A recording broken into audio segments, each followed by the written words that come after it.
औलाद का मोह। दिलीप और सुधांशु नाम के दो भाई थे। दिलीप की शादी कावेरी के साथ हुई और सुधांशु की शादी माया के साथ। शादी के बाद दोनों भाई अपनी अपनी पत्नी के साथ खुशी खुशी रहा करते थे। दोनों भाइयों के परिवार एक ही घर में रहता था। साथ में खाना, साथ में घूमना, कुल मिलाकर दोनों भाइयों का परिवार खुशहाल परिवार था।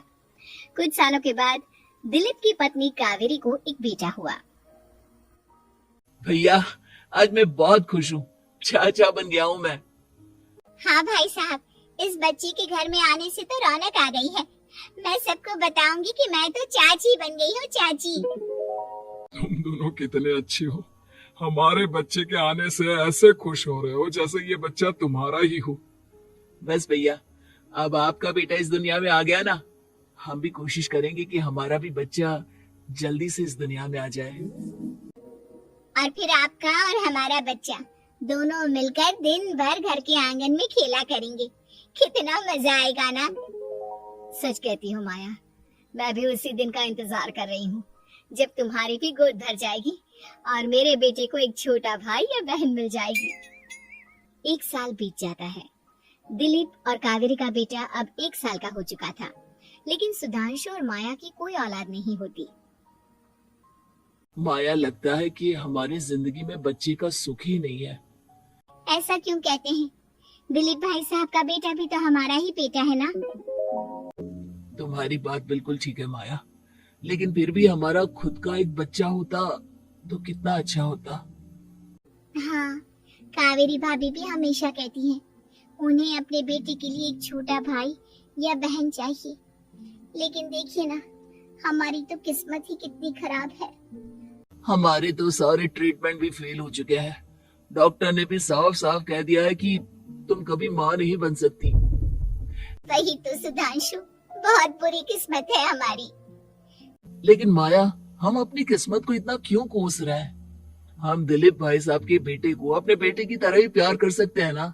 हाँ जी, बिल्कुल सच कहा। मैं भी वैसा कर सकती हूँ। चाची हूँ, उसे छोटी माँ का प्यार नहीं दूंगी क्या?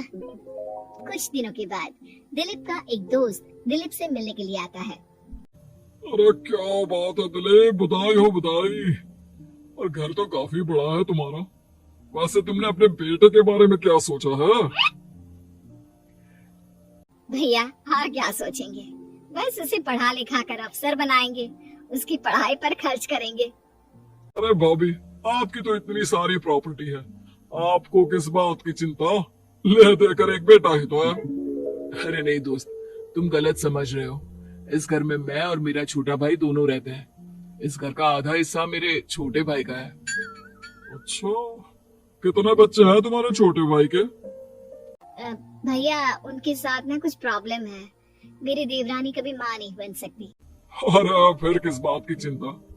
अरे मैं तो कहता हूँ अपने बेटे के भविष्य के बारे में सोचिए ही मत। बस ये घर उसके नाम करवा दीजिए। देखिए, आपके भाई का भी कोई बच्चा नहीं है तो सब कुछ आपके बेटे को ही मिलना चाहिए। लेकिन ऐसा करना क्या सही होगा? अगर उनका बच्चा नहीं है तो क्या हुआ?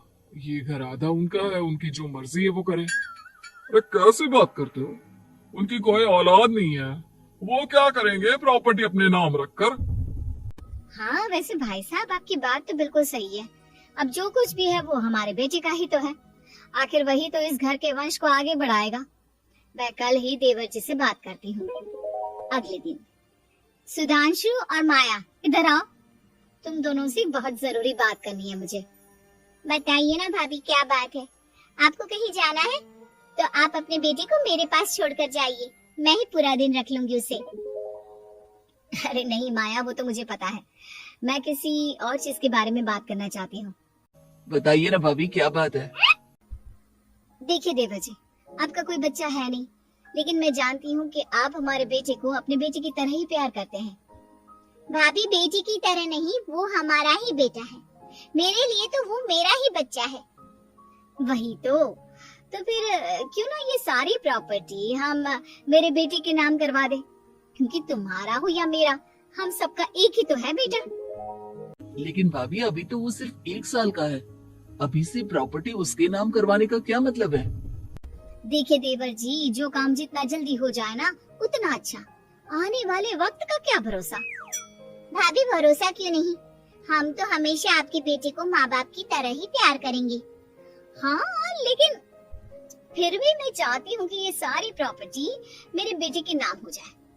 अब मुझे नहीं लगता तुम दोनों को इसमें कोई भी परेशानी होगी, है ना? भाभी वैसे तो आप जो कह रही हैं वो बहुत जल्दबाजी है, लेकिन फिर भी अगर आपको ऐसा लगता है तो ठीक है, कल ही प्रॉपर्टी के पेपर बनवा लीजिए, मैं और माया उस पर साइन कर देंगे।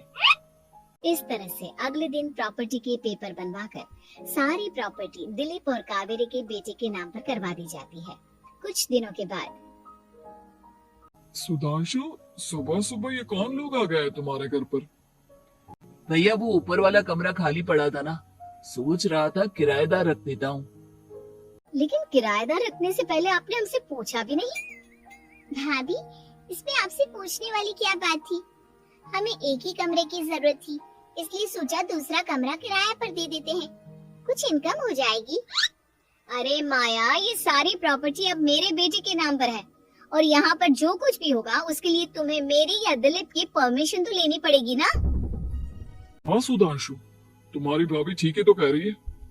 अब देखो, तुमने खुद अपने हाथों से ये प्रॉपर्टी हमारे बेटे के नाम की है, वह भी बहुत छोटा है, तो इस घर से रिलेटेड सारे फैसले तुम्हें हमसे पूछ कर लेने चाहिए। भाभी हमें तो लगा था कि आप हम लोगों से बहुत प्यार करती हैं, लेकिन आप तो हमारे साथ भेदभाव करने लगी। अरे इसमें भेदभाव करने वाली क्या बात है? और मैंने कौन सा तुमसे कुछ गलत मांग लिया? अरे ले देकर मेरा बेटा इकलौता इस पूरे वंश का वारिस है, सब कुछ उसके नाम है, तुम्हें इस बात से जलन क्यों हो रही है? भाभी माया को जलन नहीं हो रही, वो तो बस ऐसे ही कह रही थी। सब जानती हूँ मैं, इसकी खुद की तो कोई औलाद पैदा नहीं हुई, बस इसीलिए जब देखो तब मेरे बेटे पर बुरी नजर डालती रहती है। देखो माया, कावेरी तुमसे बड़ी है, वो जैसा कहती है वैसा करो। और वैसे भी इस घर पर अब तुम लोगों का कोई अधिकार नहीं है, वो तो हम लोगों की भलाई समझो जो तुम्हें अभी तक यहाँ रहने दिया है। भैया आप इतने कैसे बदल गए? इस प्रॉपर्टी ने आपके दिल से हमारे लिए प्यार पूरी तरह खत्म कर दिया है क्या? इसी तरह वक्त बीतता जाता है और देखते देखते दिलीप और कावेरी का बेटा प्रणव 25 साल का हो जाता है और उसकी नौकरी लग जाती है। पापा आज मेरा अपॉइंटमेंट लेटर आ गया है, मैंने सिंगापुर में जॉब ज्वाइन कर ली है। लेकिन प्रणव, विदेश में नौकरी करने जाने से पहले तुम्हें कम से कम अपने मम्मी पापा से एक बार पूछना चाहिए था ना। इसमें पूछने वाली क्या बात है माँ, मैं सिंगापुर जाकर जॉब करना चाहता हूँ तो करना चाहता हूँ। देखो प्रणव, हमने तुम्हारे लिए इतनी सारी प्रॉपर्टी यहाँ पर रखी हुई है, उन सब का क्या होगा? यहाँ रहो, बिजनेस करो। सॉरी पापा, मैं यहाँ रहकर कोई बिजनेस नहीं करने वाला, और ये जितनी भी प्रॉपर्टी आपने मेरे लिए संभाल कर रखी है ना, ऐसे ही किसी को दान में दे दीजिए, क्योंकि मैं सिंगापुर से वापस इंडिया आकर कभी नहीं रहने वाला। दिमाग खराब हो गया है तेरा, जानता नहीं तेरी वजह से हमने तेरे चाचा चाची से लड़ाई करके पूरा घर तेरे नाम करवा दिया था। हाँ तो ऐसा करने से पहले आपको सोचना चाहिए था ना। और मम्मा, मैं तो वैसे भी उस वक्त 1 साल का था, मेरा इस मैटर से कोई लेना देना नहीं है। कैसी बात कर रहा है ये लड़का? अरे तेरी वजह से अपने छोटे भाई से दुश्मनी लेकर बैठा हूं मैंने तुझे घर से भी निकाल दिया, जानता नहीं तू? बाजू वाले घर में एक छोटा सा कमरा किराए पर लेकर रहते हैं तेरे चाचा चाची, और ये सब मैंने तेरे लिए किया। देखिए पापा, आपने जो कुछ भी किया अपने लिए किया, मैंने आपसे कब कहा था कि मुझे ये प्रॉपर्टी और घर चाहिए? और वैसे भी अपने भाई के साथ इस तरह का बिहेव करके आपने कोई अच्छा काम तो किया नहीं। तू सही कह रहा है बेटा, हमने तेरे चक्कर में अपने छोटे भाई जैसे देवर और बहन जैसी देवरानी को इस घर से निकाल दिया। बहुत बड़ी गलती हो गई मुझसे। ठीक है मॉम, तो अब आप अपनी गलती सुधारो, लेकिन मुझे तो फॉरेन जाना है, मैं वहीं जाऊंगा। अब आगे क्या करना है ये आपका डिसीजन है। और प्रणव सिंगापुर जॉब करने के लिए चला जाता है। कुछ दिनों के बाद जब दिलीप और कावेरी को अपनी गलती का एहसास होता है तो वो सुधांशु के घर पहुंचती है। सुधांशु, माया, हमें माफ कर दो, हमसे बहुत बड़ी गलती हो गई। क्या हुआ भाभी? आज इतने सालों के बाद अब हम गरीब लोगों के घर क्या करने आई हैं?